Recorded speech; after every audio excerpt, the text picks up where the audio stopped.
Someone cross-threaded. This is why you don't go to a cut rate oil change place. Oh, come on, dude. Who does that? Whoa!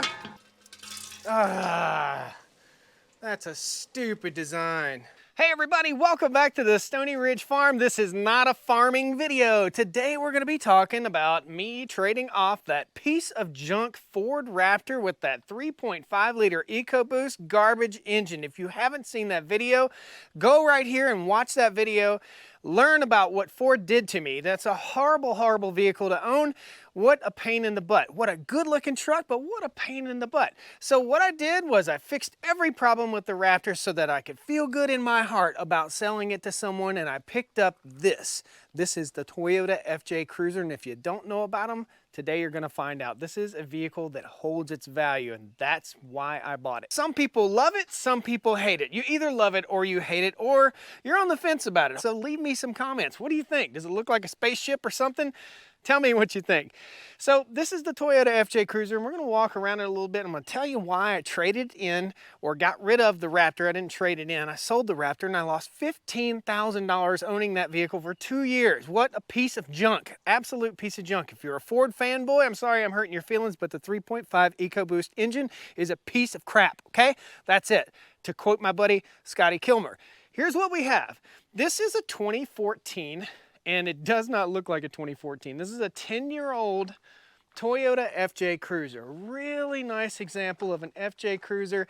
I bought this vehicle from a gentleman down next to Charlotte, North Carolina, and we're here about an hour and a half north of Charlotte, and it has about 100,000 miles on it.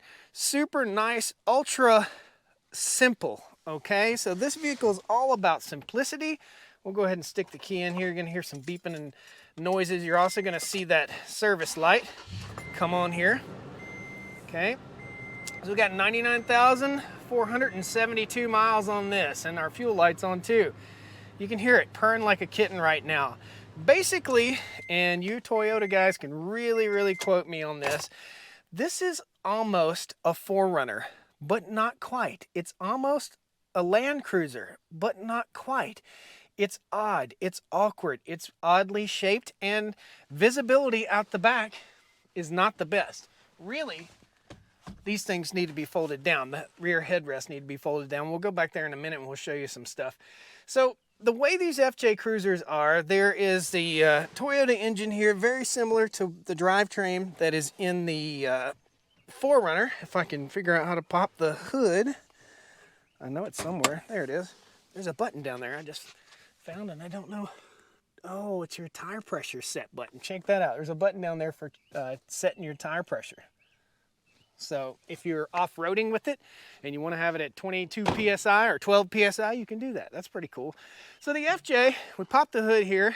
The valve train, or the drive train on this, not valve train, is basically what's in the 4Runner, okay?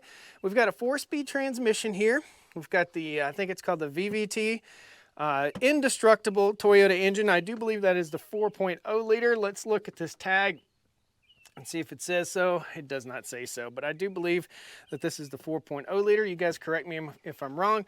When I bought this vehicle from this gentleman, I saw it on Marketplace, and I saw it had a Toyota battery in it.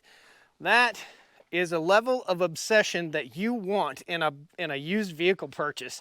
That guy really took good care of this vehicle, really did. So again, an indestructible drivetrain, a very reliable drivetrain. This is a 300,000 plus mile vehicle before we have any troubles like we had out of that Ford Raptor.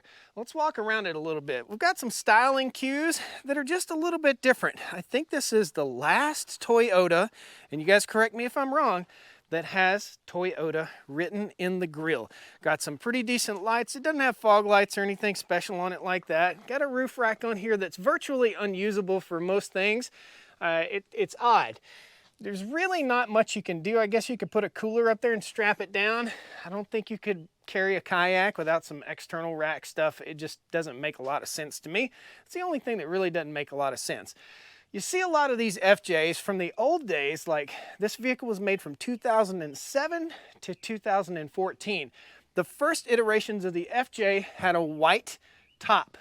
All of them had a white top. They had a white top, except for there's one version that's like the off-road version. I don't think it had a white top. Had a white top and a different color body. I owned one of these back in 2008. I had a 07 black cherry one, and it was really, really nice. There are a few specialty things that you need to look for in an FJ Cruiser. One of them is under the hood. Let me pop the hood back open and show you guys. This is gonna be school on FJ, and it's gonna be going through and servicing the FJ too. We've got an oil change to do, and the previous engine, the predecessor engine to this, had the oil filter, I'll show you exactly where it was, in the most awesome place. And you guys may be able to tell me what that was, but there was an oil filter right here. So all you had to do was unscrew it and had a little drip right there. It was perfect. It was in an awesome place. Now it's way down underneath here, and it's a cartridge type filter. So it's more of a pain in the buttocks to change the oil. These things break.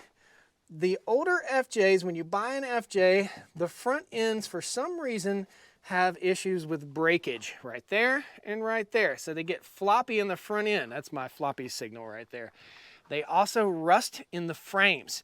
I don't know why, but they do. So if you look at an FJ, if you're looking at like an 07, 08, 09, even up to 2012 FJ, also be sure you look at the frame, because if it's been up north, it won't last. That's what I hear anyway. I don't know. I think it'll last as long as you keep it clean. So we're going to open it up. Again, simplistic. This is made for grabbing with gloves. Big old honking mirrors. Blind spots everywhere on this thing. It's a pain in the butt to back up and drive, but Toyota came up with a backup camera system that mounts right back here. Somewhere's back here. I think it's on the bottom of the spare tire. And it is in the rear view mirror. So when you click it into reverse, the backup camera lights up. The 2007 I had did not have that, and it's super easy, as you can see, to back into something with these. And this has a couple scuffs on those back bumper guards. So let's show you how the clamshell doors work. It's just fun here. I got the AVS auto vent shades for this thing. Again, nice and sturdy, very firm, good seal around the door. I've towed with this. It tows very well. I've towed my side-by-side.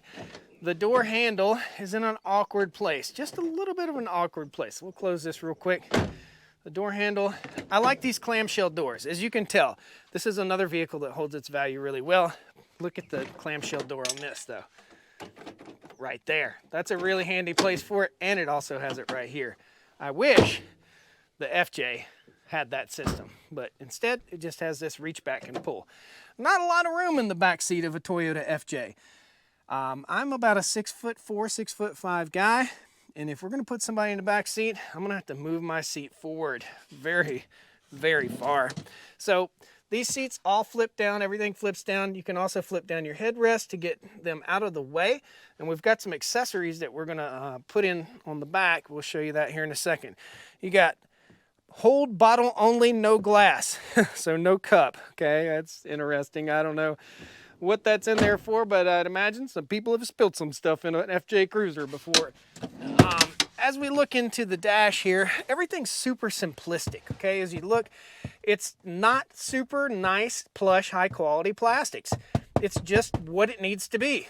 It's Toyota. It's tough, okay? It's all tough. You notice that these pieces match the body. This piece and the pieces in the door.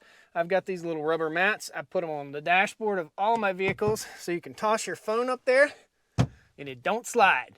What do you think? I'll post a link to those in the video description. We also got this little cool setup, north, south, east, west, clock, and a gauge for your tilt angle. This has the original FJ radio, which is pretty good. It's Bluetooth. You can get by with that. I think I'm going to upgrade to a nicer radio with wireless Apple CarPlay. I do like CarPlay. Guys, post a comment. Tell me. CarPlay is a game changer. So let's open up the rear. So unlike the little Honda, who has a tailgate, and again, clamshell door, clamshell door. Rear opens, rear opens. It's kind of a similar vehicle. When you open this, it swings way out. There's a little top secret thing here. So this glass opens up in the rear. Might as well grab the key and show you that that real quick. That glass opens up, and if you're driving down the road, you can comfortably leave that glass up, and it doesn't suck in any kind of fumes that I can tell. So we just turn the key, and bam, just leave the key in there for just a second. We'll pull it out. I don't want to scratch anything. And I've got a grate right here that we're going to be installing right there. So we're going to upgrade this so we can fit that little pocket in there, and that'll make another storage area because the FJ doesn't have a lot of good storage areas. We'll flip that guy down. We need access to our jack. I do believe that that's right in here. There's a jack. There's a toe strap that dude left in there for me. I like that too. Very nice. I didn't even know that was in there. There we go. Close that up. We've got a very nice high quality mat back here. It's all rubber floors. You can rinse this thing out with a water hose, and this locks into place. So if you want the door to stay open, you can do that. If you want to close it, you can do that. Got a little tow hitch, tow package with electrical, but no trailer brake. Okay. Shut this guy up. Everything shuts crisp and nice. I can't tell you how happy I am with this after owning the Ford Raptor, which fell apart. It had 70,000 miles on it when I bought it. It had 90,000 miles on it when I sold it. I lost a ton of money on it, and it just simply didn't hold up. It just fell apart. Now, you guys tell me, Toyota, quality, this vehicle holds its value. So brand new, these things were only $27,000 to $35,000 ish. I'll post it down there in the bottom what the MSRP was. This thing has 100,000 miles on it, and it's still valued at over $30,000. These things hold their value. There's a cult following for these, just like there's a cult following for those Honda Elements. I like them. I like the clamshell doors. There's also a cult following for the Dodge pickup over there, that Cummins. That's a 2000 Dodge Cummins. So we're gonna pull the FJ in, and in the morning, we're gonna go through a service on this thing, take you guys along, and we're gonna install the optional little accessory right there. I really like this. What do you guys think? We also have these bars right here, step bars. I don't know, that's not my kind of thing right there, being a tall guy, but I guess if you had a shorter person in there, need to jump up in, or you need to access the roof rack, you'd have it. Not a scratch except for that very little spot right back there in the rear. The guy I bought it from was super nice, super honest adult, and you could tell this vehicle has not been abused. Once we get it on the lift, we'll know a little more about the undercarriage. I think it looks better than the top of the vehicle. So we'll see you guys in the morning. Up we go. We've got the FJ right here, and I'm letting it warm up to, optimal running temperature. We want to get it up to about 120 degrees. That way the oil falls out of it pretty good. This thing has a cartridge filter. You're going to learn about cartridge filters. I'm not a huge fan of it. There's a complex filter system you got to go through here, and a specialized tool that you have to use to get the stupid thing off. Why don't you just put a regular screw-on type oil filter? I think there's an adapter you can do that with. I'm not a fan of the cartridge filter, as you can tell. We're going to show you a pretty cool tool here real quick that we're going to use to pump diff fluid into the Yoda. This is called a McNaught pump, okay?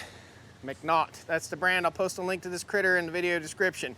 It's in hydraulic fluid right now, but this thing's empty pretty much.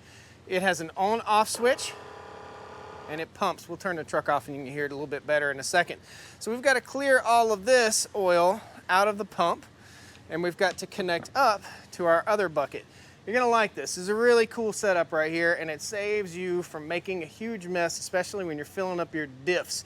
Now we're gonna be hooked up to some Lucas oil product. This is 75W90.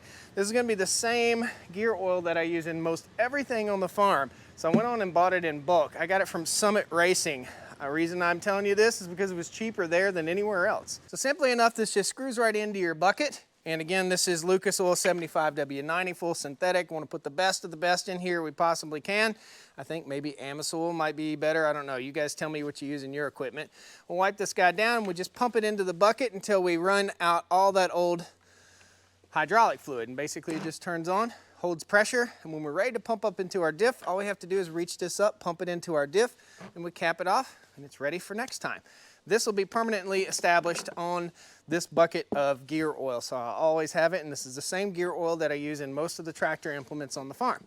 Very cool. Put the best in, and it should last, I hope. Okay, let's get this thing up on the lift. This is a lift from Northern Tool. It's called a tuxedo lift. It's been absolutely great. It's an 8,000 pound capacity, 4-post. I've got a 2-post lift over there. I don't really use it very much. I like the 4-post better.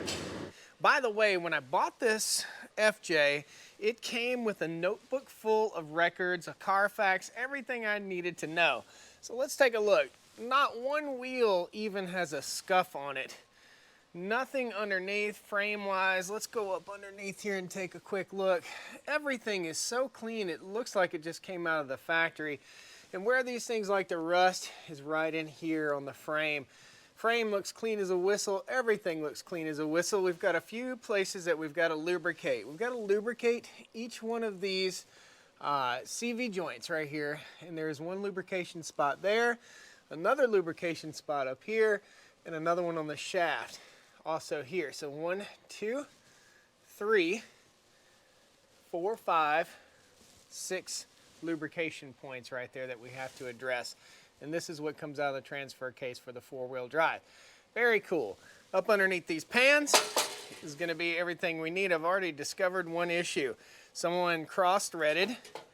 This is why you don't go to a cut rate oil change place. Someone cross-threaded that bolt. We'll pull it out and see if we can fix that issue also. So without further ado, we're just going to start wrenching and draining fluid. I'm also going to change the diff fluid out. And let's give you a little pro tip on the diff fluid change, okay? So I've got a drain pan right here. Everything's ready to rock and roll. Do not drain your diff fluid before you make sure your filler neck will open up. In other words, this is the fill point and this is the drain point. Take this out first to make sure that you can fill it back up. If you drain it all out and you can't get this out, you're in deep doo-doo, that's for sure. We're gonna do both front and rear. Pop this guy out, pull my rag underneath in case it runs out. Nope, not gonna run out. Looks a little dark, you know, not too bad. I think that there's a magnet on the drain, so let's check that and see if the magnet has any trash on it. I'm pretty sure there's a magnet on the drain. We'll see. Oh man, that looks absolutely fantastic. There is a magnet on here, and that magnet does have some goop on it. What is that? Ugh. We're gonna let our diff drain, and we're gonna go ahead and pull the guards off up front, and then we'll refill.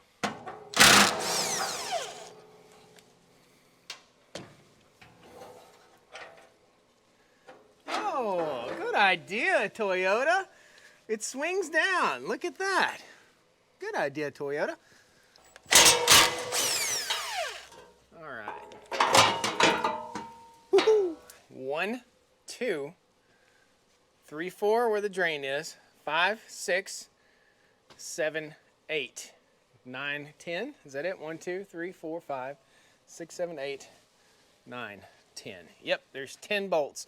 Here is our drain for our oil, and up here in the strangest spot is that awkward filter housing. And we've got our specialty tool that fits right over top of that.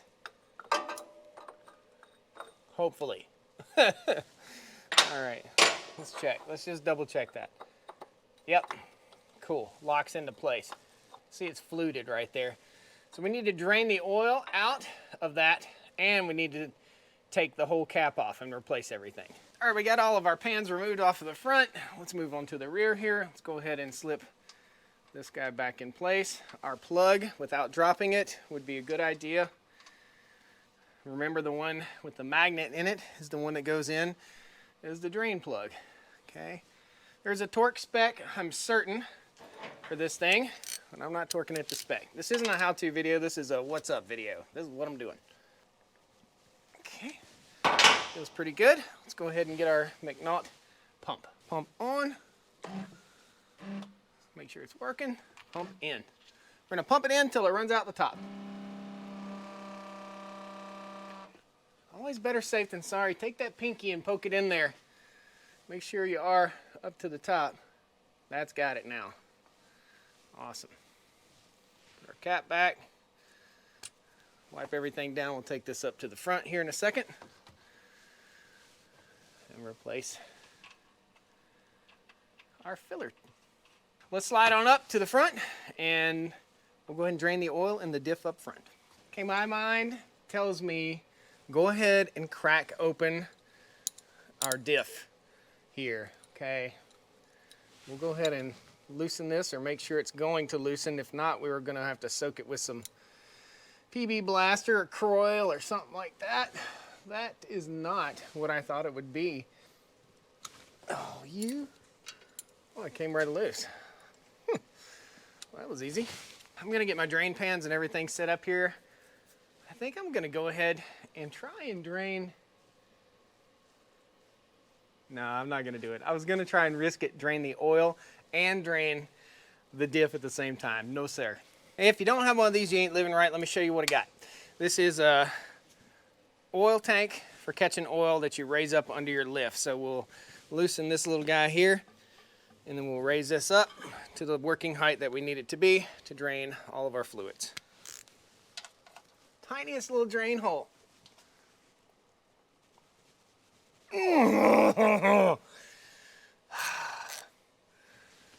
Why on earth make this that tight? Oh, come on, dude. Who does that? This is how people bust their knuckles. See if we can break it loose with the impact. Yep.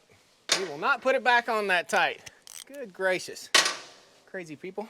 See how this stuff looks here. Oh, she's black. She's pretty black. Yep, it was time. A little less tight than the last guy. Right there. Wipe it all off good. And move forward to get that crazy oil filter out. Extension, get up in here, loosen the drain plug, hopefully first. Oh, you gorilla. Put this thing in, the drain plug's not coming out. It's all coming out at once. That's where this tool comes into place. But the drain plug should come out. Super annoying. So what's gonna happen here is oil's gonna run all over everywhere. I can just feel it coming. Here comes the, oh, it's gonna make a huge mess. This is a bad design. I don't know why you do this, Toyota. I'm gonna make a mess on me and everything under here. Ah, that's a stupid design. Here's our cartridge filter. Now we got to give this a bath. Thing got covered disastrously. This is the drain right there in the end.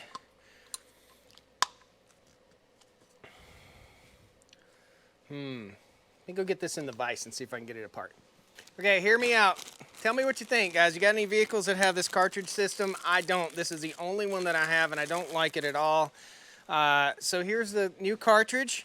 Here's all the goodies that come with the new cartridge and the filter kit. I did find this stuff on sale at my local AutoZone. This critter right here has a gasket in it. We'll take that gasket out if you can get your fingers on it. I can't get my fingers on it. Okay, right tool. It's a little dental pick, little pick set tool. Pull that guy off.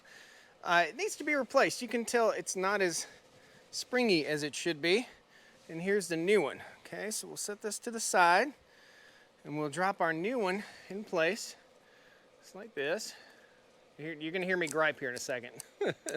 So the way that this works is there's a special wrench that most people probably don't have, and it's this guy right here. You see how it's all fluted and different? That fits on this crazy critter right here. So it drops into place only in one way, and that loosens the whole housing. Before you loosen the housing, you're supposed to be able to take a standard ratchet and put this in the inside and loosen this bottom so that you can drain the oil out. Well, the problem is that people tighten the whole apparatus with that, and that's what happened to me. That's what happened to this. So we popped this out, I loosened it in the vise, and it's not a lot of threads on there. Okay, this kit also comes with some sort of little nipple and pushes up against a spring-loaded piece that allows the oil to fall out. When the oil falls out, then you take this, unscrew it, and toss it away. More for the landfill, but a very interesting system if it works properly. Now, we've got a new rubber gasket for this one. I've had it on my pinky finger, and we'll take off the old rubber gasket here. Odds are this old rubber gasket probably hasn't been replaced in quite some time because they've used that to remove and reinstall this plug, the entire apparatus. So we'll go ahead and lube that good. Put this guy back together. Okay, that's good to go. Snug it up. We don't need to go full on crazy gorilla tight. Just snug that guy up. Okay, it reaches a stopping point. Just turn it to the stopping point. That's it. Make sure it's snug. And then slide our new filter in, just like so. Slips right over, a little spring-loaded apparatus, and then that goes right back in. Super simple, right? Wouldn't it be a whole lot easier just to unscrew an oil filter and then screw a new one on? I don't know. Toyota, you guys tell me. Right up in here. Okay.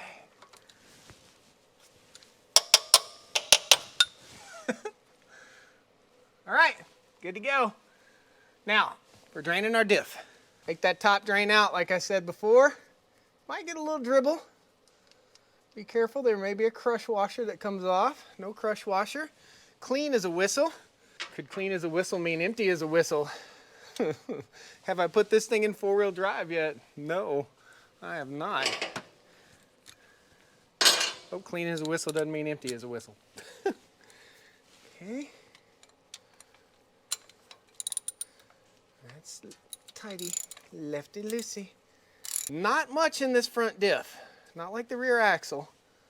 We are right at 100,000 miles, so I'll know and I'll write down. Whoa! Dude, oh, I just poured 8,000 gallons of diff fluid in the floor over here. That was really excitable. I think next time I'll leave my plug loosely in there so it doesn't jet out the side of it. Wow. This one has some muck on it too. Some sludge. Look at that. Ugh. What do you guys think about that? Sludgy. I'm going to lubricate everything while we drain this. This is the shaft right here. This shaft goes in and out. It needs to be well lubricated. When you lubricate it, you're going to squeeze oil into the grease fitting up here until you see the shaft kind of move. There it went. You guys see that movement? Just a slight bit of movement right there. We got a bunch more grease fittings, and then we'll refill our diff same way we did in the rear. Tub of towel saves the day. I got grease all over me where that thing jetted out all that oil. Note to self next time. Down again.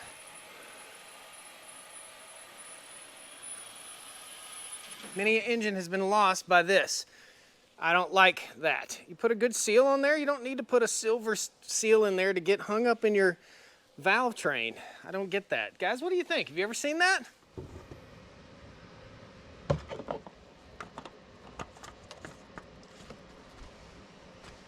Hold the button down, maintenance required disappears, fire it up. Oh, that thing purrs like a kitten. Oil check, final oil check. Wipe it off, back down, back out, totally full. Make sure everything's nice and clean under here. Long life engine preservative. Now, I never put my pans back up before I check. I'm gonna raise it back up and check for any leaks before I put all my pans and guards back up. And we're gonna hop in the back here and accessorize a little bit. It's gonna be fun. This is the boring part, that's the fun part. All right, I told you guys this might be a Stoney rant farmer video. So here's what I got. This thing had the worst instructions known to man of how to put it together. It came with the cheapest bolts and it was a pretty expensive little critter, but this is a box or basket that goes in right here. I've got a handful of screws and nuts and bolts still. And the way it goes is we remove these little critters right here, and I've already pre-loosened those. Take those out, and then we'll reinstall some longer bolts in this area to make this thing fit just right. Hopefully it doesn't rattle, but that's the gist of it. We'll see you guys when I get done. I've been scratching my head a little bit about this. It had no instructions whatsoever. I'm still scratching my head a little bit. All right, no rattle. Looks pretty good. Nice. Now I got a nice little basket I can put a tool bag in or whatever. Some survival gear in case I'm doing some deep, dark off-road and crazy stuff, which I'm not gonna do. But it is always good to have a jump box and to have some good survival gear in here. So I'll keep some jackets and shoes and all kinds of stuff in there. Super cool. Very happy with that, even though the instructions were horrible. So guys, that is the FJ Cruiser, and the reason I bought this is because it holds its value, it's reliable, it's old school Toyota, and it's going to last. So if you have any questions or comments, please tell me. Do you like this thing? Do you think it's ugly? Some people, they either love it or they hate it.